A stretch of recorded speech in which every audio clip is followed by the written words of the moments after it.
الحمد لله رب العالمين وصلي وسلم على نبينا محمد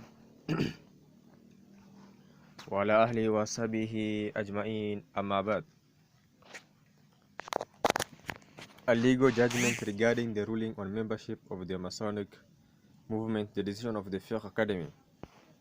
All praise and thanks be to Allah, and may praise and blessing be of Allah be upon the message of Allah and upon his family and companions and all those who follow his guidance. As for what follows, during its first session, which was convened in Mecca on the 10th of Shaban in the year 1998 after Hijrah, 1578 CE, the Fiqh Academy looked into the matter of the Masons and their affiliates, and the Islamic ruling on them.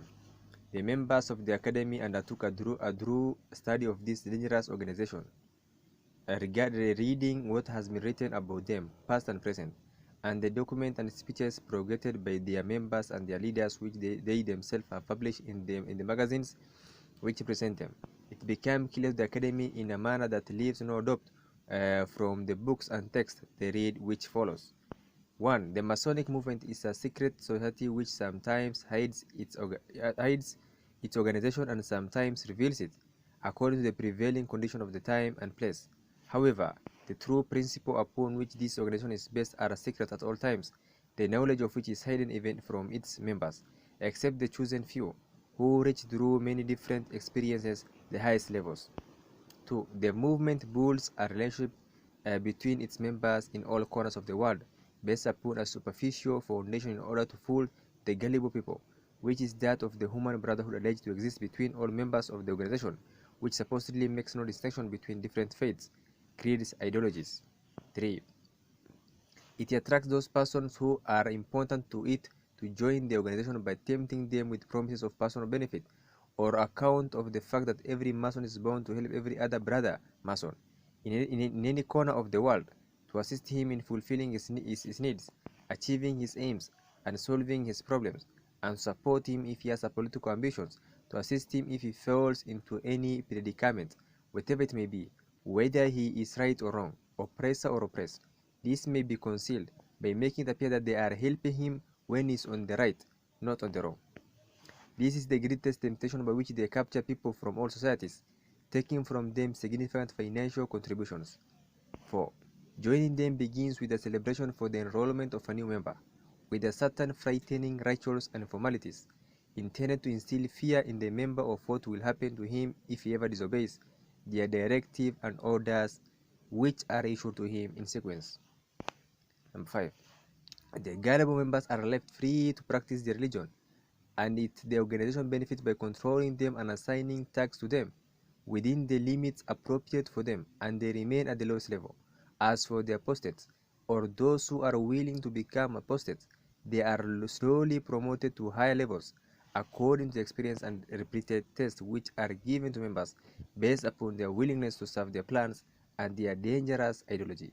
6. Its aims are political, and they have a hand, either open or hidden, in most political and military instructions and major changes. The organization is a Jewish in origin and is secretly managed and directed at its highest levels by international Jewry, and its activities are Zionist in character. It is, in fact, in its hidden aims against all regions, its ambition its intentions being the destruction of all of them in general, and Islam in the hearts of its adherents in particular. Number 9. It concentrates on the recruitment of a person in position of authority in finance, politics, the community, in science, and any other position they can utilize in order to further their power in the community. They have no interest in recruiting those without any power they can exploit, and for this reason, they often concentrate on the recruitment of kings, presidents, important government employees, and their like. 10.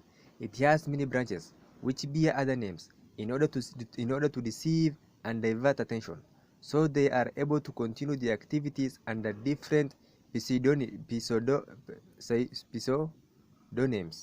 the most well known of which are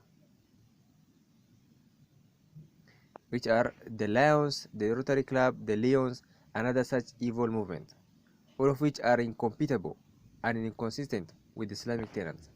The strong links between the Masons and the international Zionist theory has become absolutely clear to all of the people.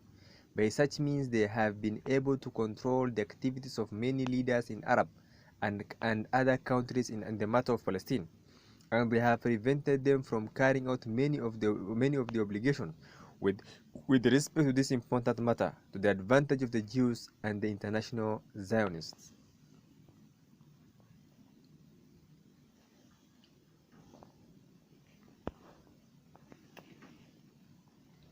For this reason, and many other detailed facts concerning the dangerous activities of the Masons, their evil deception, and cunning designs, the Fake Academy has determined that the Masons are one of the most dangerous, destructive organizations to Islam and the Muslims, and that whoever joins them, knowing the truth of them and their aims, is a disbeliever in Islam, who should be avoided, and Allah is the grant of success.